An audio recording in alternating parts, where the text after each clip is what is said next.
Hi, my name's Ben Rogers. I'm a Dynamics 365 Business Central consultant, and thanks for watching this video where we're going to look at purchase processing within Dynamics 365 Business Central.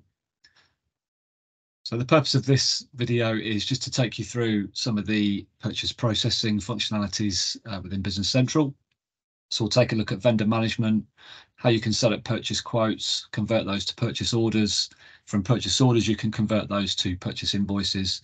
We'll also look at the emailing functionality within the payables module, also how you can run age trial balance, and also some administration where you can put documents on hold and vendors on hold as well.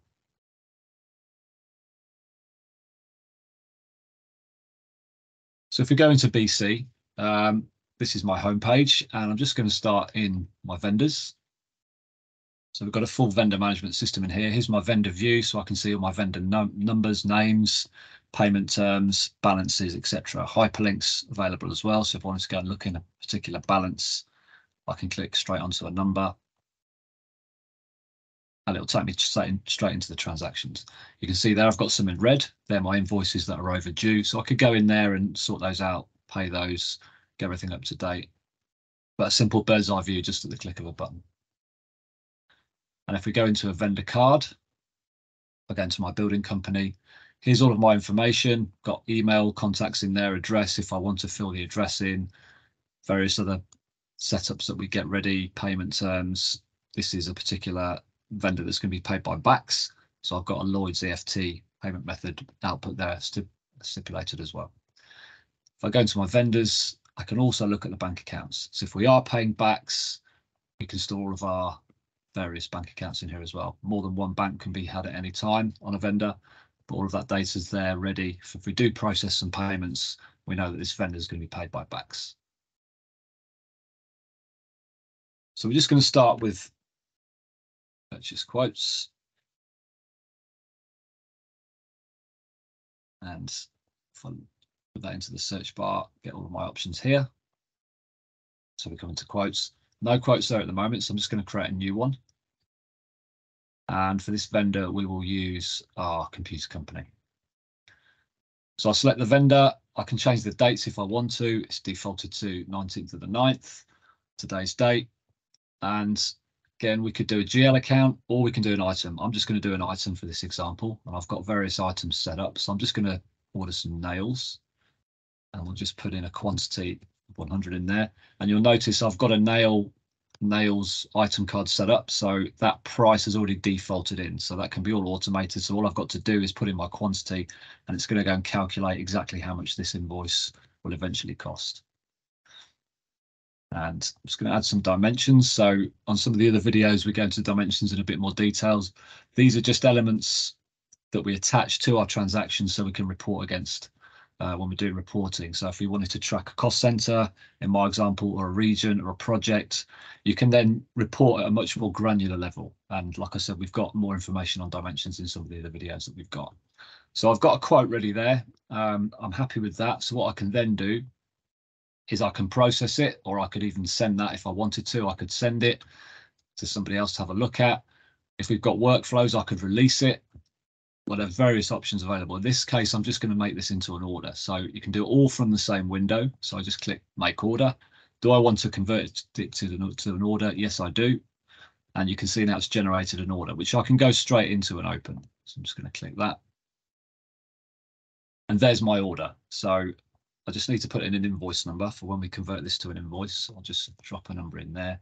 Again, we've got the information pane on the right with various information cells available. If I wanted to attach a document, I could do that as well. We've got attachments here. We could add notes, and we've got various tiles that we can again click on to look at previous history for this particular vendor.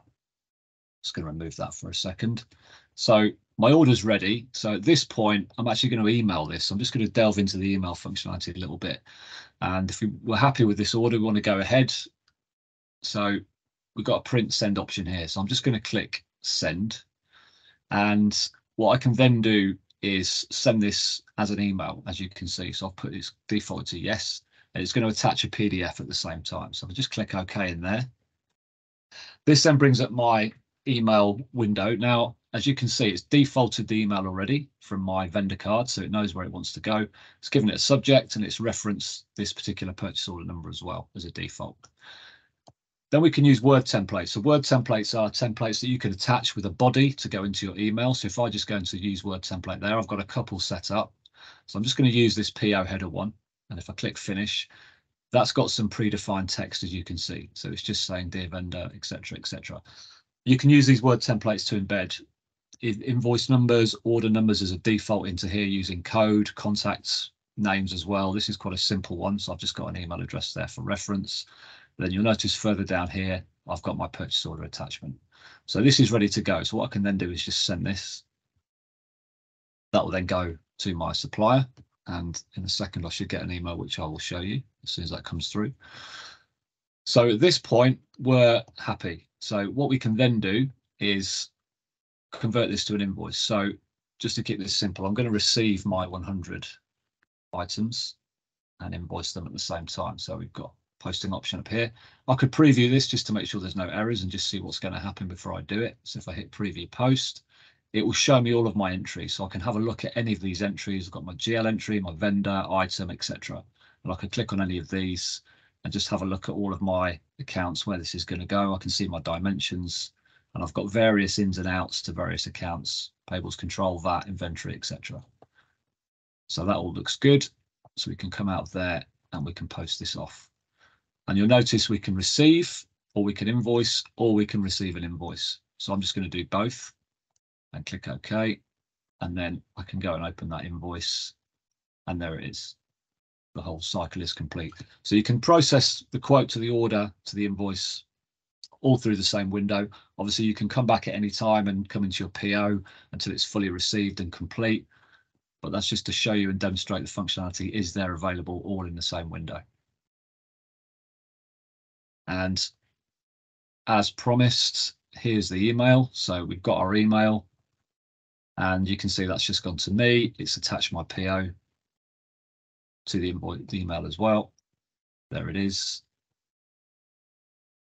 And as you can see, I've got a whole body inserted in there as well through my Word template. So very flexible. You can play around with these and have various different types of body attached to purchase orders or invoices or whatever it is you might be sending out, quotes, etc.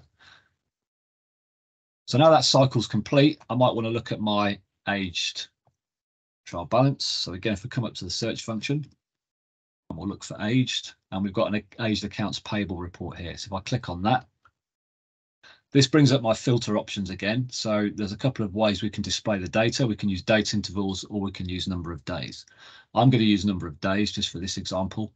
And if I preview the report as is, you can see I get a list of all of my vendors, all of my aging buckets, and I can just get a bird's eye view of what's going on.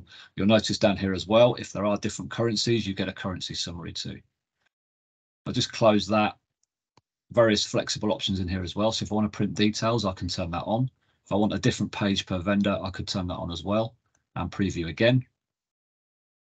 And this time I get one sheet per vendor with a little bit more detail, so I can see for my various vendors what invoices have gone through, what aging buckets they're in, invoice reference numbers, due dates, etc. Again, I could download that, I could print it, or if I go back to the aged accounts payable window, I've got various options. If I go to send to, I could send that directly to a PDF, to a Word document. I could even schedule it, so I could run a job to schedule this report to run every day, every week, every month.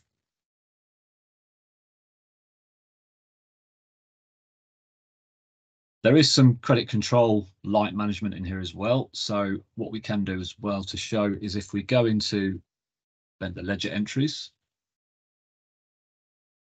So the vendor ledger entries will show every single transaction that's gone through there. And you can see we've got payments and we've got invoices, various sorting options as well. So if I click on this to sort it, I can sort it by my payments or credit memo, invoice, etc. So one thing we can do in here as well is put invoices on hold. So if I come over to the right hand side, you'll notice there's a on hold column here. So we can edit the list and you get a few characters just for reference. So if I put any of these invoices on hold, I could put an HOL reference, for example, and then just tab off.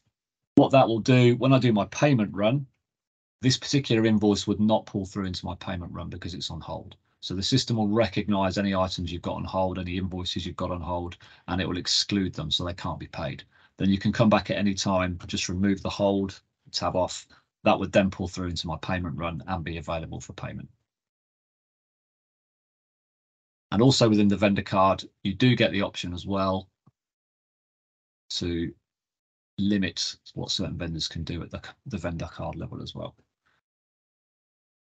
Go to show more, various other tabs in here, but what you've got here is a blocked option.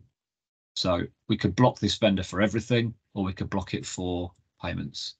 So again, very light credit control functionality, either at the vendor card level or at the invoice level. So thank you very much for watching. As mentioned, my name is Ben Rogers, and I'm a Dynamics 365 Business Central consultant. If there's anything that you've seen on here that is of interest, please don't hesitate to contact us. Our email address is hello@advantage.co.uk, or alternatively, go to our website, www.advantage.co.uk. There are various other videos on there, lots of other functionality, training courses, etc. So if you're interested in getting in touch, please do so. And thank you very much again for watching.